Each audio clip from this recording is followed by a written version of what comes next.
When I played the demo of this game, which was made by my little brother, I highly enjoyed the positioning, suppression and area control aspects and decided to build the entire game focusing on these aspects in mind.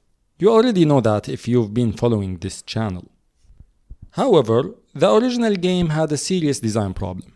The players kept chasing each other around the map, which decreased the game's tension and increased the round duration for no good reason.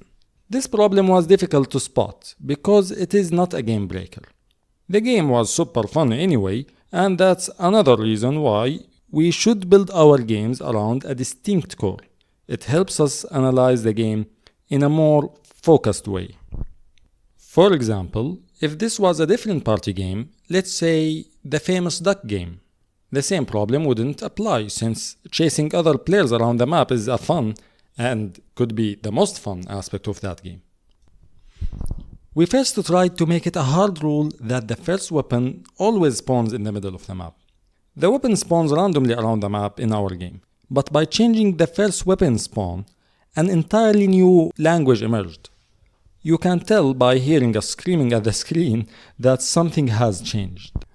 I will explain. Weapon snatching became a thing. Sometimes a player who snatches the weapon in the middle of the map get a lot of damage doing it, and I will scream, "Oh, you will pay for it." Overall, this simple change made the game more fun and more fair.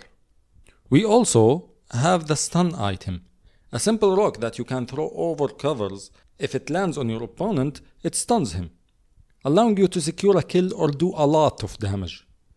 This made the middle of the map extremely dangerous. Here's the problem. It wasn't enough. After this deep interaction, the game went back to normal. Nothing else of importance gave back value to the middle of the map. And we did not want to turn the game into a king of the hill kind of game. I still wanted to allow you to be a coward and run away if you wanted to. So I knew something else must happen in the middle. Believe it or not, the solution that worked eventually came out of another problem I was solving then. You see, I wanted our game to have a game structure. I did not wish the rounds to be disconnected from each other. So while fighting, you can do hard things to improve your chances in future rounds. I will spare you the details of why I think that's a good thing, and maybe we'll talk about it later. So, here I was thinking about both problems.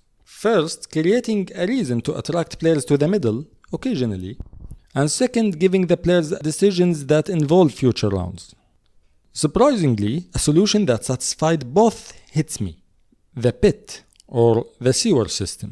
The solution that came to my mind is to give the player the ability to cheat.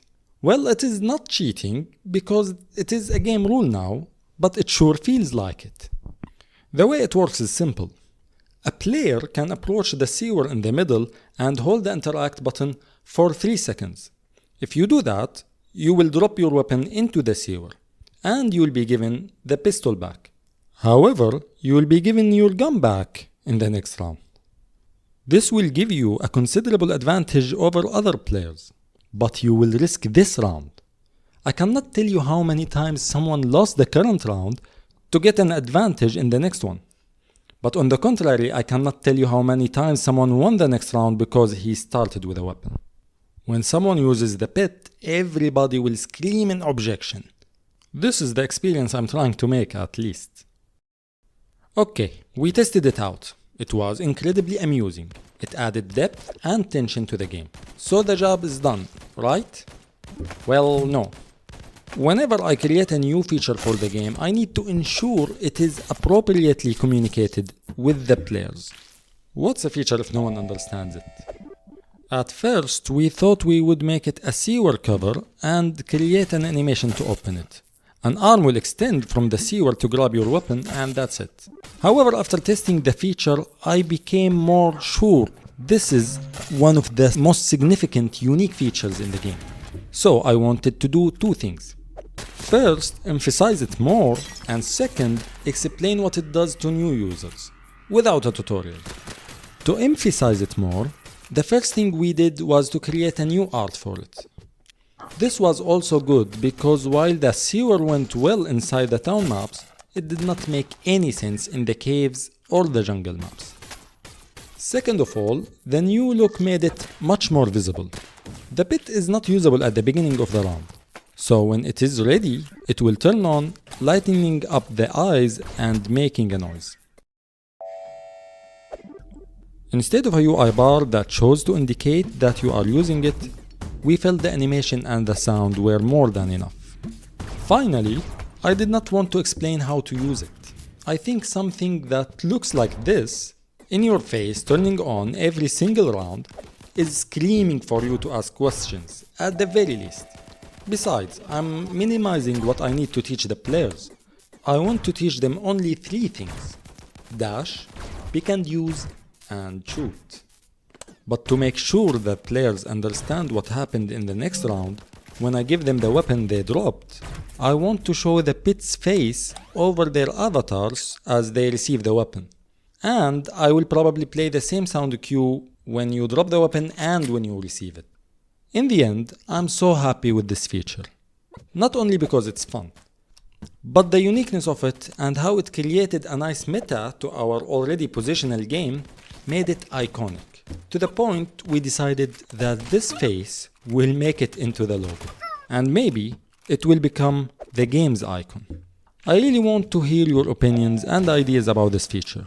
If you have any feedback, don't hesitate to comment. This was the Game Design Brain, and I will see you in the next one. Thanks for watching. If you want to help us make the game and you want to be the first to try out the beta, subscribe to our mailing list, link in the description below.